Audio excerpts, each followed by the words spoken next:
In this video, I'll show you how to remove credit card on Amazon. So this is real easy. So open up the Amazon website. Once you're on Amazon, I'm on Amazon.com, but this works for all versions of Amazon. You need to log in and go to your name in the top right hand corner, hover over it, and then go to account.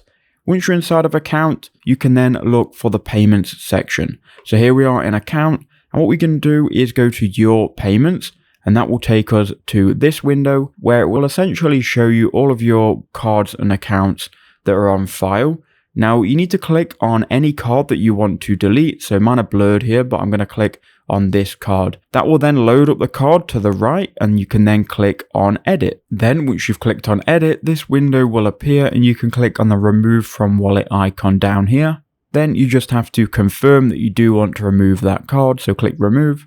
And there you go, your payment method has been removed successfully, and that is all you have to do.